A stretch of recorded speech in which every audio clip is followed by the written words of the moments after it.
This is LA Virgil, and I am actually interviewing this. I can't even call him an up and coming artist because he's legendary before he's even hit the age. Rick Reinhart. So, Rick, we just want to welcome you here today to Jam Rico Radio. Oh, it's good to be here. Thank you, LA. All right. And one of the songs in particular, I believe, was Goddess.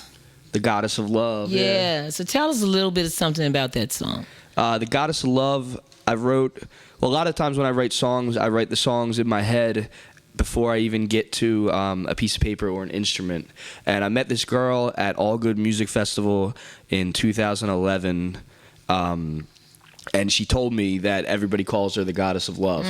And as soon as I met eyes with this woman, I was like, wow, this girl is extremely blessed, and I need to write a song right here and now. And I did it in my head. It was called The Goddess of Love. And then I went into the studio with Bobby Eli, and it just came out naturally. I just wrote the song on the spot in the studio. Didn't have anything planned out at all. Well, God is God. That sounds like a really divine encounter. Yeah, it was. So did you ever see the girl again or hook up with her? Or? Yeah, we met up a couple of times in Atlantic City, actually, because she's a gypsy. She just rides around the country going to festival to festival. Get out. And she lives at festivals. That's what she does. So every now and then she'll take a road trip up and meet up. So she's like one of those Woodstock hippie chicks. Yeah, totally. Oh, wow. Totally. Wow. So we're actually here doing an interview for Jam Rico Radio. So let's give a shout out to Jam Rico. Jam Rico, thank you very much for having me. I really like the independent music scene that you guys are pushing, and keep doing what you're doing.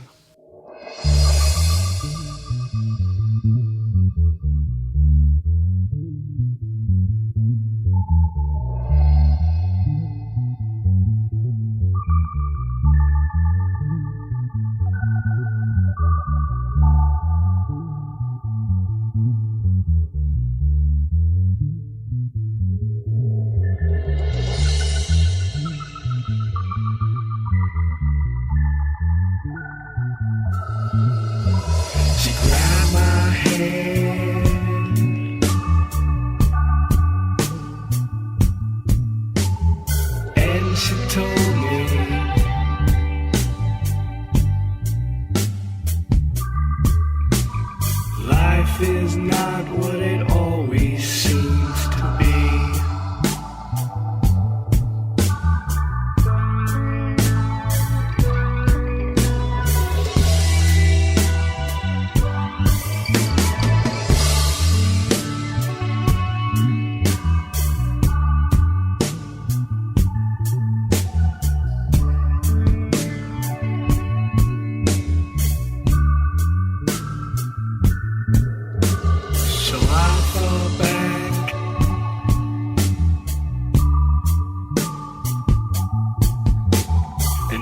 I spoke.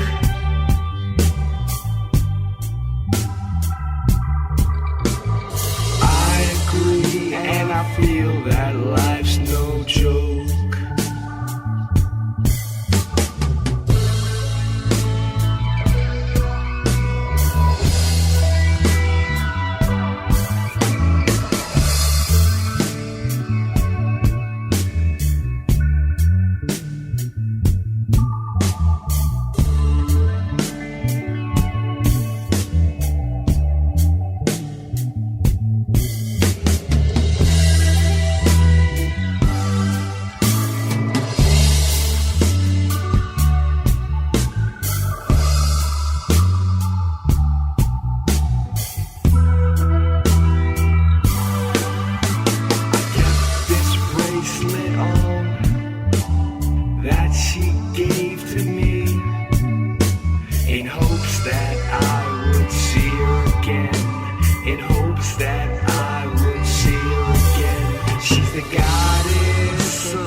And speaking of the independent music scene, I believe you were talking before we started recording about raising, the whole vibrancy, the consciousness, that type of thing.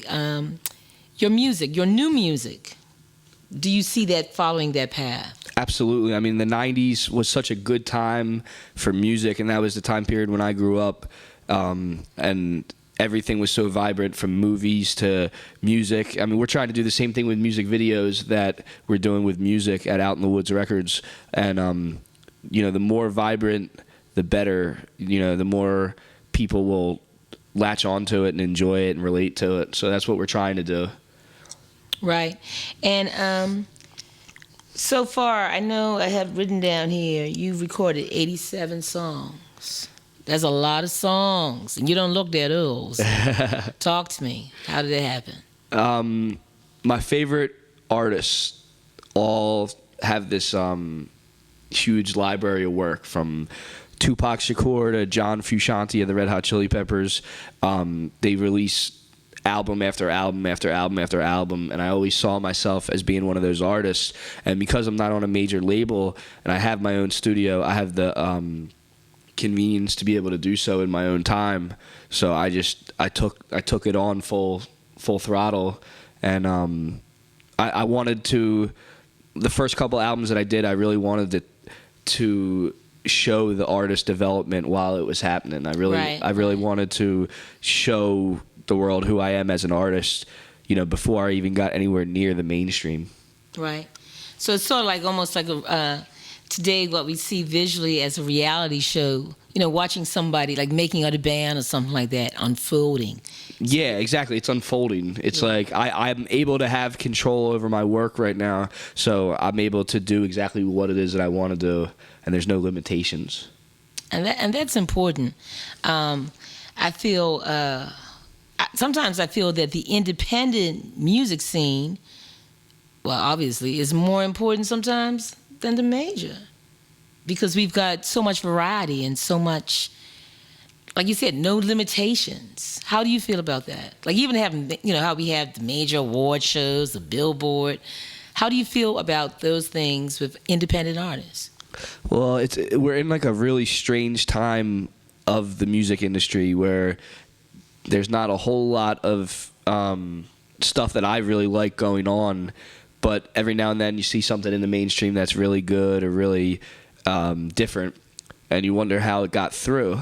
And I think that the independent music is where all of the real stuff's happening, and then sometimes it breaks through into the mainstream to a point where they don't have to change what it is that they're doing, because what it is that they're doing is so strong and so powerful and moving that it will make it no matter what it is. And I think that's like the real goal with me or anybody else that I might like as an artist, is to be able to stand true to who you are in a spot like the mainstream and still be able to be true to yourself as an artist. And also, I agree with that totally. Also being a voice. I think the fact that many of us that are in the arts, we are not taking that path like I talked about earlier, the corporate path or the 9-to-5 path or whatever it is. And so I feel that we're special instruments. Like we are literally chosen to put forth these messages creatively. Absolutely. Yeah. Absolutely. You said it well. I can't even follow that up. I don't even know what I said. All right. What else do we have in the works, in the pipeline, that's coming up for you?